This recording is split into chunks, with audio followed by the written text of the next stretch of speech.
Batho besho re alamogela ditabeng tša bošegombjo re gaša thuigo tšwa Studio 10 re thoma pele ka dihlogo tša tšona. Detectives from our provincial organized crime unit are on the scene probing this matter, questioning community members, looking for possible witnesses. Maphodisa ka KwaZulu-Natal a tshwenyegile kudu ka palo ya dipolao tša batho ka bontši ka profenseng. Ditaba njenguye umfoka umrul. Lethile kakuhle nalithubelise ifanele uhlale emnadeni wababa. Maritzburg United go bušitšwe ke sehlopha sa League ya Motsepe Foundation Cape Town Spurs. Re a letamiša ditabeng tša bošegombjo tsela ye ke swere le mošomi mmogo Augustine Letlalo.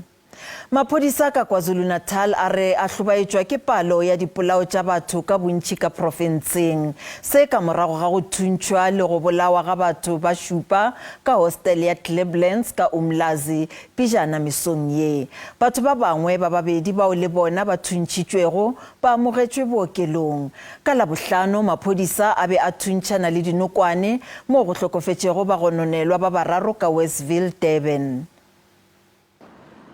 Di hostele kudu tša ka Clevelands le ka kwa Mashu go begwa ile tšona tšeo di tumilego ka melato ya dipolao magareng ga e mengwe. Dipolao tša ga bjale di bontšha gore diteši tša maphodisa tša ka Umlazi le Inanda di ngwadišitše melato e 36 le 64 ya polao magareng ga January le March lenyaga. Go ya le ka maphodisa banna ba senyane ba bego ba enwela madila ka block 57 hosteleng ya Clevelands ba ile ba dikanetšwa ke banna bao ba bego ba itlhamile ošoro gomme ba ba thuntšha le go ba bolaya. Go thwetšwe sehlopha tšhomo sa maphodisa province go nyakiša dipolao tša batho ka bontši ka provinceng. Detectives from our provincial organized crime unit are on the scene probing this matter, questioning community members, looking for possible witnesses, and we are quite sure they will be able to tell us within a short space of time what really transpired. Go le bjalo motlatša mokomišenare wa maphodisa o letša a boloditše lesolo go parara la go hlaola mafelo a wa hlathago bjalo ka bosenyi ka seleteng sa ithekwini. Dipego di bontšha gape gore go šomišwa dithunya tšeo di sego molaong go dira dipolao tše.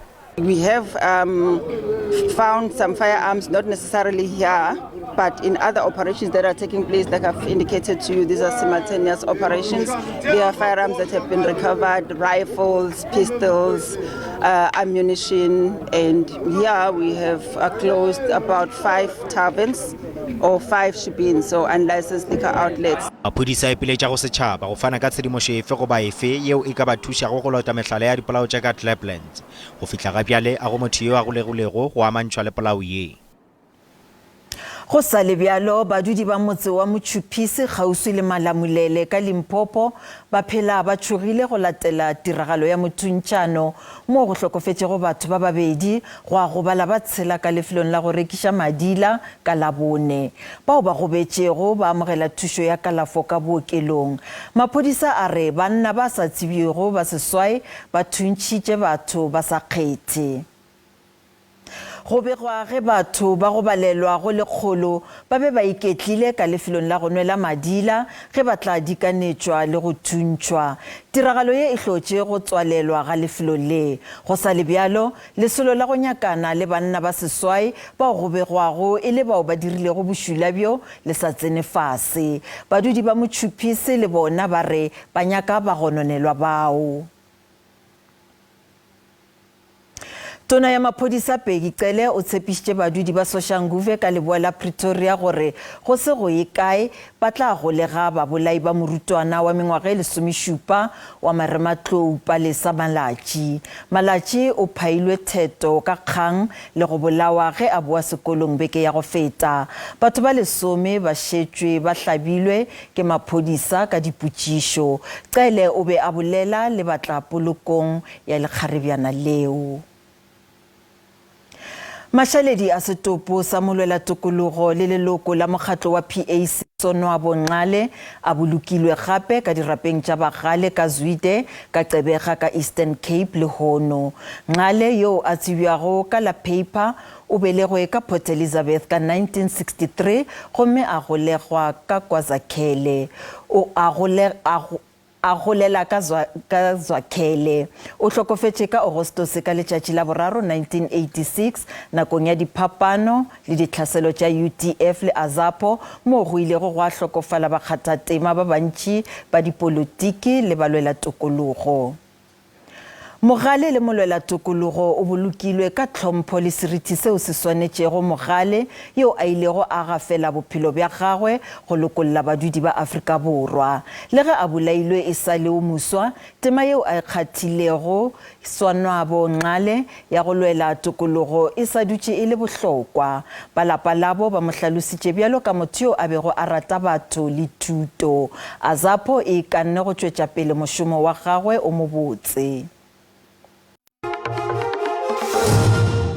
Rasalamogela mopresidente wa Action SA Herman Mashaba o re mophatlalatši yo muswa wa dipuku o tla thoma go rekiša puku ya gagwe ya The Outsider mo mafelelong a beke.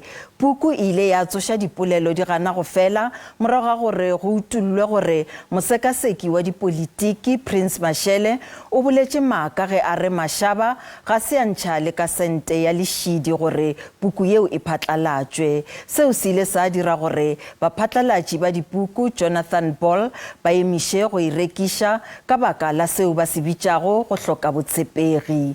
Mashaba o gateletše gore kontraka ya puku yeo e sainilwe pele ga ge mokgatlo wa Action SA o ka theiwa. Mashaba o boletše se nakong ya ge mokgatlo wa gabo o tsebagatša yo e bego e le mokhanselara gape e le speakera sa DA masepaleng wa selegae wa Knysna mo advocata Julie N. Lopes bjalo ka leloko la bona le liswa. Moetapele wa Action SA Herman Mashaba o re go bo se molato nakong ya ge a ifa Prince Mashele diranta tše dimilione tše 12.5 gore a ngwale puku ka bophelo bja gagwe. Mashele o ile a newa mošomo wa go dira dinyakišišo tšeo di tseneletšego tša mengwaga e meraro bophelong bja Mashaba le go ngwala puku ka yena.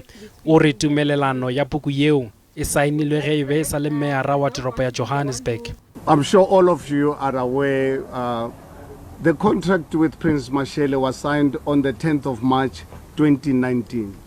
At the time, I was the mayor of the city of Johannesburg. That's almost 2 years before the establishment of Action SA. I was serving as the executive mayor of the city of Johannesburg.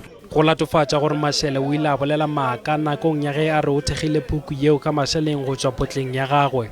One thing for sure, I'm proud of the work that Prince did. We need to put this book out as a biography as originally planned and declare this to the publisher because the loan repayment as per our original arrangement was to be coming not from Prince, was to be coming from directly from the publisher. Le ge go lo bjalo mokgatlo o tsebagaditše mo advocata Julie N. Lopes bjalo ka leloko la bona le leswa. We need to change the way we go about things in this country, and to me Action SA and President Mashaba offer exactly that opportunity where he will take the steps necessary to ensure good governance, to ensure service delivery, to ensure that the rule of law is upheld. Mashaba o re mokgatlo wa gabo o tla dirišana le ye mengwe yeo e tla go šoma kgatlhanong le pušo ya ANC. Go butšwe melato ya bosenyi kgatlhanong le mohlakodiši wa kgwebo yo a thwetšwego go rarolla mathata a Northwest Transport Investment e le go khamphane yeo e nago le bašomi ba 1,100. Khamphane e laolwa ke mmušo gomme e laola ditirelo tša dipese ka profenseng. Bašomi bao ba na le beke gabjale ba swere sedulela ka ntle ga dikgorwana tša kgoro ya polokego ya setšhaba le dinamelwa. Ge e le kgoro e re e lefetše mohlakodiši yo wa kgwebo diranta tše dimilione tše 29 gore a lefele bašomi bao.